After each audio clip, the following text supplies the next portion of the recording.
দূরে আছি, আর এত কাছেই আমরা যে এমন একটি বিষয় দেখতে পাবো।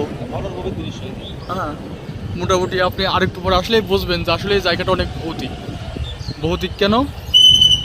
এই যে বিস্তৃত জায়গা ধরে আপনার ময়লার গোডাউন, যেটা একদম অস্বাভাবিক। এই দূরেই দেখা যাচ্ছে মেন রোড। মোটামুটি এই অবস্থা, আর এই বর্জ্যের কোনো ব্যবস্থাপনা নেই, শুধু বর্জ্যটুকুই আছে। আর এখানে মানব বর্জ্য শোধনাগার।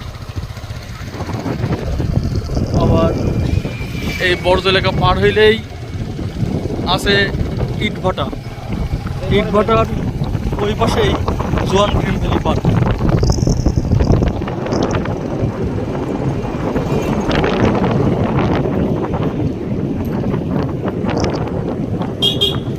বর্জ্য পরিশোধনাগার পার হয়ে আমরা এই যে মেন রোডে উঠে গেলাম। এখান থেকে ঝিনাইদহ শহর মাত্র 2 কিলোমিটার, 5 কিলোমিটার মতো হবে হয়তো।